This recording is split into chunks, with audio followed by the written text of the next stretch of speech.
And a few other options that the curves adjustment layer is going to present to you, of course, are the presets that Photoshop offers. So if you want to start with any of these and maybe look at what it does darker, which actually looks pretty neat, or lighter, or if you want to look at maybe what some medium contrast is, you can always start here in Photoshop, then of course adjust from there. So it gives you, again, a nice platform to start with.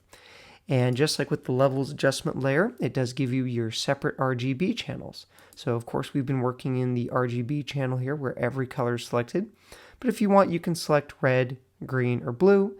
And if we remember from the previous chapter, the opposite of red will be cyan, the opposite of green will be magenta, and the opposite of blue is going to be yellow. So let's take a look at how it works with the curves adjustment layer. We now have selected the red channel to work with. So if I want to increase red in the image, I can pull up on the curves adjustment layer. So see, I'm introducing more red. And if I want to reduce the amount of red, which would be adding cyan, I can pull down. So what you can do sometimes, and I'll go ahead and reset this, I'll have to now re-click the red channel here, is if I want to introduce red maybe into the highlights I see at the top of the canyon or the sky, I can pull up on my highlights, and then maybe I can decrease my shadows, introducing cyan into the deeper parts of the canyon. So using the red, blue, and green channels here is really effective, and I find it to be a little bit more effective with the curves adjustment layer than levels. So they're really fun to work with. Again, a lot of experimenting to do there. Now, one of my favorite tools to use when it comes to the curve adjustment layer is this little guy right here. This is called the Targeted Adjustment Tool, this little hand with arrows, because if you click this, it's going to present you with an eyedropper tool. Now, as I move this little eyedropper tool around, if you're keeping your eye over here on our curves property, over here on the histogram, you'll see it has a kind of a circle that is moving along the line.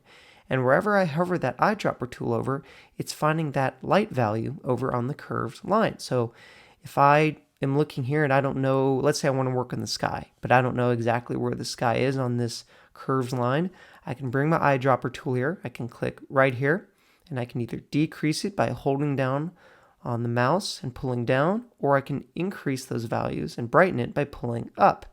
So maybe for the sky, I want to pull down a little bit here to darken that sky, and then I can go maybe down in the canyon, these deep parts here. You can see if I hover over the tree, it's almost at the blackest of blacks. They're very, very dark, and maybe I can pull those up a little bit. So again, we're actually decreasing contrast by doing that, but then I can work with it and fine tune every part of the image that way. So that really, really works to our favor. Now, let's say I've done this, but when looking at it, I like the sky. I think the sky on the top of the canyon looks really nice, but I don't like the bottom. Well, that's when we can use our mask here that we looked at in some of our previous chapters to paint that out. So I can select my brush by either clicking it or pressing B on the keyboard. And I have to make sure the black color is selected in the foreground, so I can click X to switch those. I'm at 100% opacity. So with my brush, I'm going to go through and I'm going to paint out the lower parts of the canyon here.